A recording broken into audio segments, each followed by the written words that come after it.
Capítulo 7. Las ratas huyen.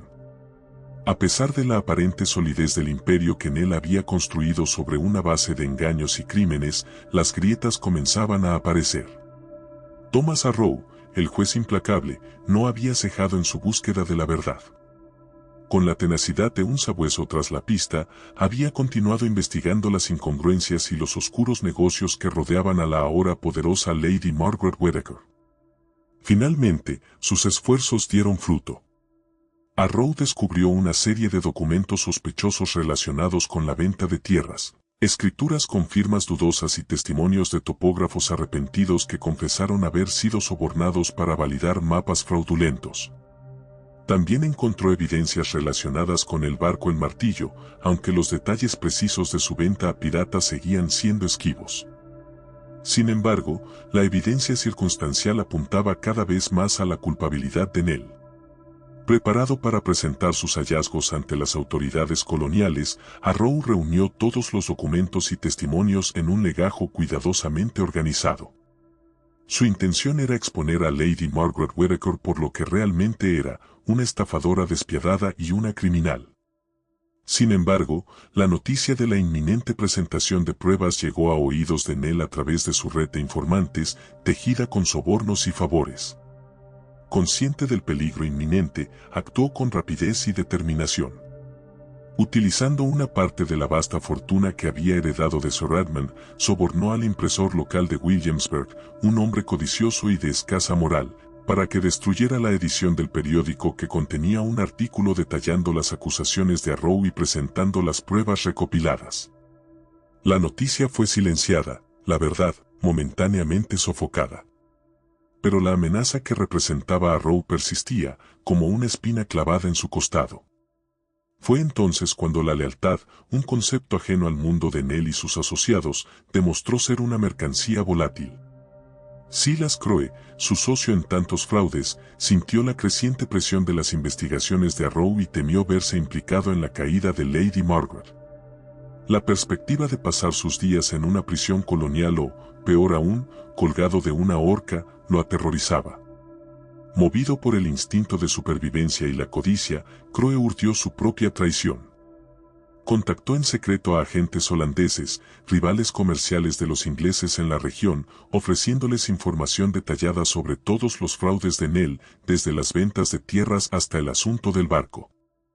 A cambio de su testimonio incriminatorio, Crowe exigió inmunidad total de persecución por parte de las autoridades inglesas y un pasaje seguro a las colonias holandesas, donde esperaba comenzar una nueva vida con la parte de la fortuna que había logrado acumular a través de sus negocios ilícitos con Nell. La traición de Crowe fue un golpe inesperado y devastador para Nell. Había confiado en la lealtad de su socio, o al menos en su interés común por la supervivencia. Ahora, se encontraba no solo acorralada por la justicia, sino también apuñalada por la espalda por alguien a quien consideraba parte de su red de engaños. Las ratas, como suele suceder en los momentos de crisis, comenzaban a huir del barco que se hundía, dejando a la dama de las mentiras cada vez más aislada y vulnerable. El imperio que había construido con tanto cuidado y crueldad comenzaba a tambalearse bajo el peso de sus propias mentiras y la traición de sus aliados. Capítulo 8. El juicio de sangre. La traición de Silas Crowe asestó un golpe casi fatal al castillo de mentiras de Nell. Con su testimonio y las pruebas recopiladas por Thomas Arrow finalmente saliendo a la luz, las autoridades coloniales no tuvieron más opción que actuar. Lady Margaret Whittaker fue arrestada en su opulenta plantación y llevada de vuelta a Virginia para enfrentar la justicia. El encarcelamiento no doblegó el espíritu combativo de Nell. Utilizó todas las artimañas a su disposición para retrasar el proceso judicial. Sus vastas riquezas le permitieron sobornar a funcionarios de prisiones de menor rango, quienes le proporcionaban comodidades relativas y le permitían comunicarse discretamente con sus aliados restantes. Contrató a los abogados más caros y astutos de la colonia, quienes presentaron una batería de mociones y apelaciones, argumentando tecnicismos legales y poniendo en duda la validez de las pruebas. Finalmente, sin embargo, el juicio se llevó a cabo. La sala del tribunal de Jamestown estaba abarrotada de colonos curiosos, ansiosos por presenciar la caída de la mujer que había ascendido tan meteóricamente en la sociedad colonial. La atmósfera era tensa, cargada de expectación y un palpable deseo de justicia. Thomas Harrow presentó las pruebas con meticulosidad, desgranando los detalles de los fraudes de tierras, el engaño del barco El Martillo y las sospechosas circunstancias de la muerte de Sir Edmund Whittaker.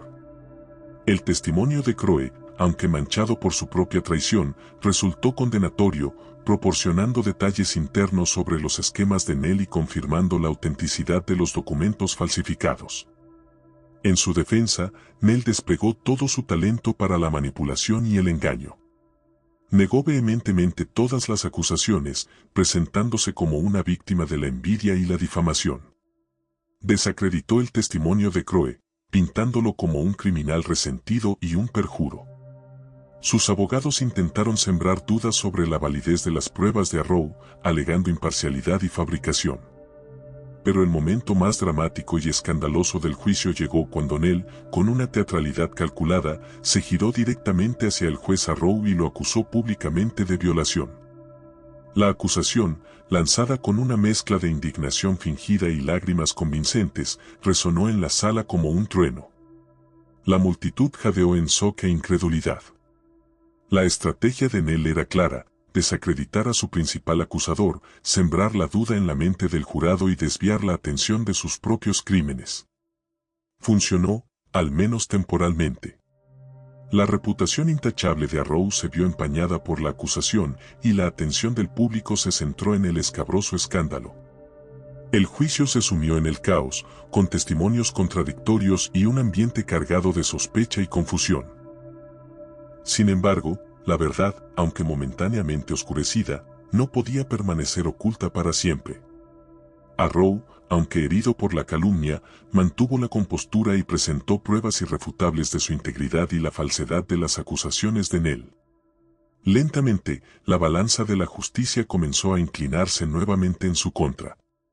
El juicio de sangre que Nell había intentado provocar se volvía en su contra, exponiendo la profundidad de su desesperación y la vileza de sus tácticas. Capítulo 9. La fuga.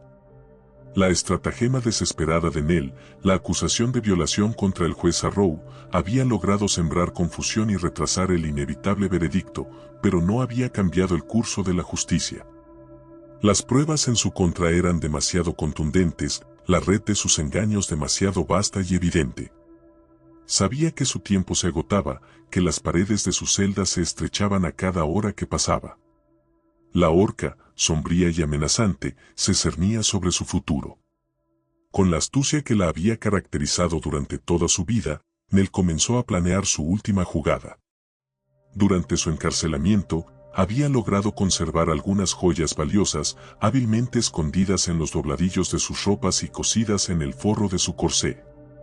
Eran los últimos vestigios de la fortuna que había amasado con tanto engaño, y ahora serían su billete hacia la libertad.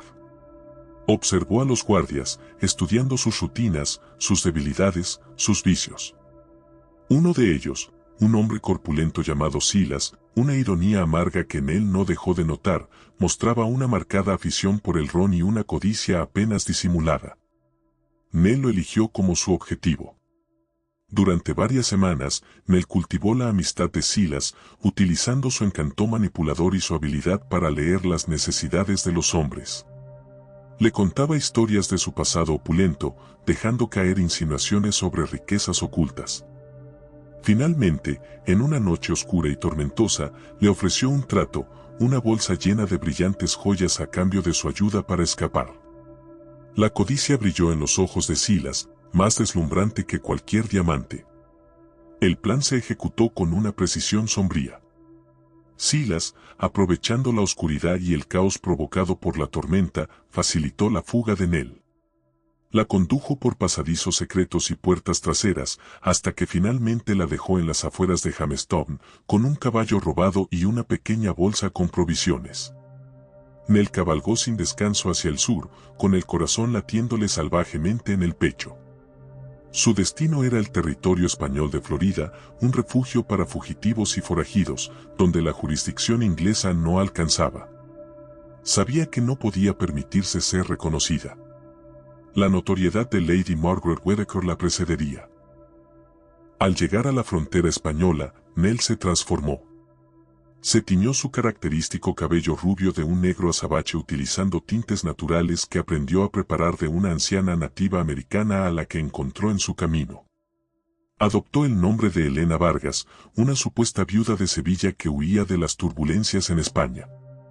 Se esforzó por aprender algunas frases básicas en español, practicando una y otra vez hasta que su acento inglés se suavizó lo suficiente para pasar desapercibida, al menos inicialmente.